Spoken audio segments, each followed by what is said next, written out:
mamshis! So, ito po ang aming nakuha. Hasuba or hadagat nga clamshell or tuway. So, yan. Pinakuluan ko yan kasi gagawa ko ng tuway soup with miswa. So, I have here malunggay. Pinaghalo-halo ko with clamshell. And then, miswa. So, masarap to pag malamig na panahon or kung gusto mo lang magkaroon ng sabaw gamit ang clamshell miswa. Simple lang yan. So, ayan.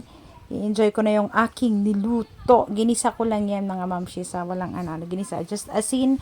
At hindi po kami gumagamit ng monosodium glutamate. So, natural yan. May isa din ako na niluto. It's a pasta using clamshell and saluyot and alugbati. Kasi gusto kong i-try naman yung other food. And masarap siya, mamshis. Nilagyan ko rin siya ng cheese, which is hindi ko na na-video kasi kumakain na ako.